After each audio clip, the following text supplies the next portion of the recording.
Welcome back to another episode of ROC Boys Football, doing a mock draft for the 2022 NFL Draft. Detroit Lions.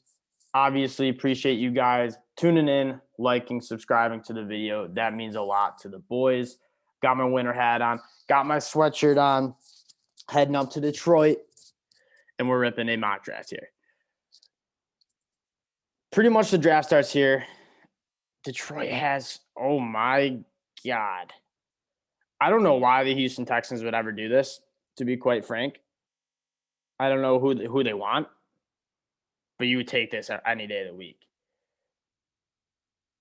Because you don't get Aiden Hutchinson, but then you can go get Kyle Hamilton. I really think that it's a very close debate having Kyle Hamilton, Aiden Hutchinson at 2. I love Aiden Hutchinson. You guys know he's the number one guy on my board. I think he's a great football player. That much draft capital with the team with that many holes, it's an absolute no-brainer. You also get 2 picks in the first 2 days next year. Just load up the capital. I mean, this team has a lot of holes, and we're going to try to address them. Where we're looking at 32, I think you got to be looking for a wide receiver or linebacker. I don't think we're getting any of those top wide receivers here. Let's take a look. Jahon Dotson, man, he's really good. Jahon Dotson is really good. What are the linebackers looking like? Nakobe Dean is getting hammered right now. I mean, like, people are, oh, he's not going to be good. He doesn't have the size, he doesn't have the length. I don't give a damn. I mean, you watch this guy's film. He is the best linebacker in the class. Don't care what the measurables are. He's going to test well. Like, you can see how fast and strong he is. Make sure we're not missing anybody, but I think Nakobe Dean is the pick here. Yeah, Nakobe Dean is the pick. Going to go grab Nakobe Dean. I really like trying to get Dax Hill at 34, but he's not there. We got a lot of picks to work with right now. Jalen Petrie is a guy that is quickly growing on me. I thought he was super one-dimensional, kind of like Jamal Adams, but maybe not the playmaker, but he thrives in the box. I mean, you can do so many different things with him. I think he had like 7.5 sacks, double-digit tackles for loss, but he also is very good in coverage. Maybe not like the best pass coverage safety in the class, but he's still very good, and he puts a stamp on the game. I think Trent McDuffie is also the pick here. Trent McDuffie is a guy. Yeah, we're gonna go get Trent McDuffie here. He's the tape doesn't lie. Yeah, you have to press question marks about the long speed. Yeah, you have question marks about the length, but like, he's very good. 37.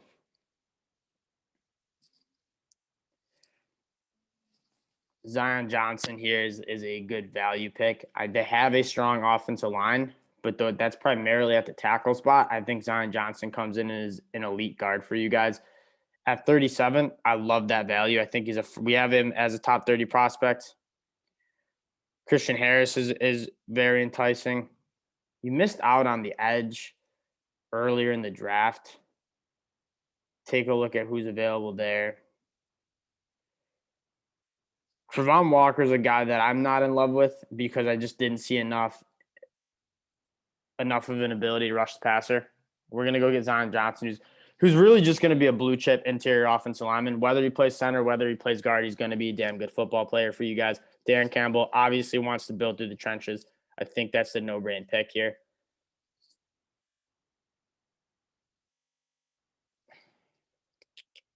We got 2 picks coming up in the third round, 2, I believe. Trevon Walker sliding. I mean,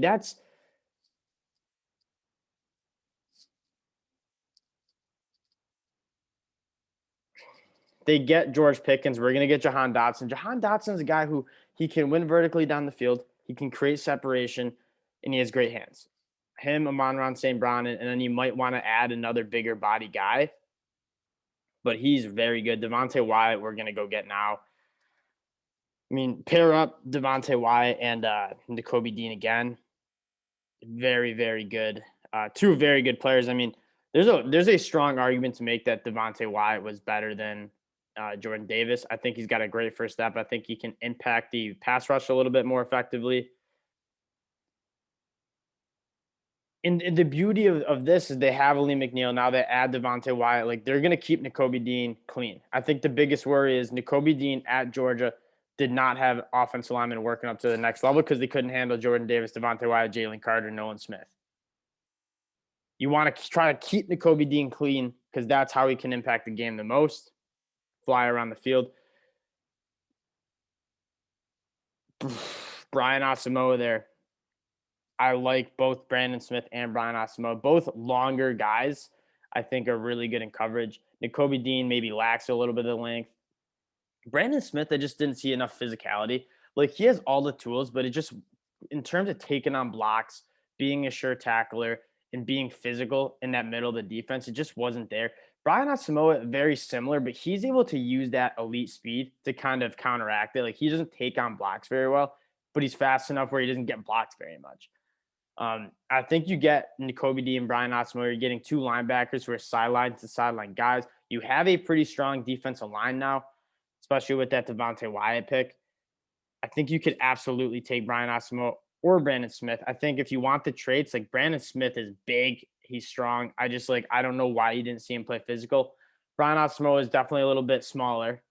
More like JOK, kind of like he almost has like the body type of a safety with those 33-inch arms.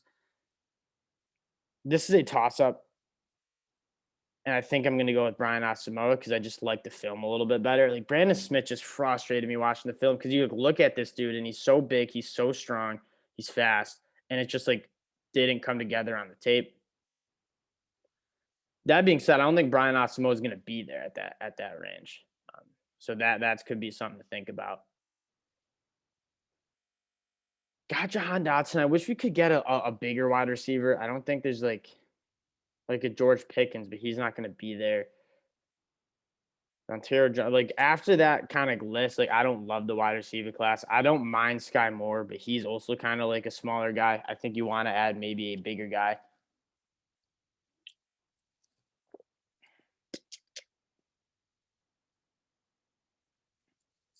And turn round 5 here. Looking for some prospects I like. Let's go back to the big board here. I love Troy Anderson. He is an absolute freak. I like Jesse Luketa. Again, we missed out on the edge, which is like, I wish now that you don't get Aiden Hutchinson, I wish maybe we used the pick earlier on to get an edge guy because I'm not in love with much of these edge guys. I do have one guy in mind. I hope he's falling. Yeah, I think the pick is Josh Pascal. I mean, in terms of like keeping those linebackers free, he's going to do a job if you play him on the edge because there's not many tackles who are going to be able to move him. He stands up double teams really well. He's very, very good out of his stance. Gets in the backfield a lot. He doesn't have like that bend to be like an elite edge, like sack production guy, but he's going to be very, very good in the run game. He's one of my steals of the draft. Let's go get Marcus Jones and slot him in at that nickel. Marcus Jones, a guy that, one, I think he can be a very good nickel in the league. I think, two, he's a world-class special teamer. I mean, we haven't seen a guy that good in special teams in a really long time. It's not just that he adds value to the special teams. He is going to be a game breaker. Like, he will bring back some huge returns and kind of change the tide of games. I get it. Special teams, maybe not as important as offense and defense, obviously, but like when you can get somebody who can kind of get that momentum going, I think it's a no-brainer. Marcus Jones, not only is he going to be a good nickel cornerback, but he's going to be a very good special teamer for y'all too. Go get him there. 218 and around 6. You know, you could go double up and get Vinny Gray. I really like Vinny Gray.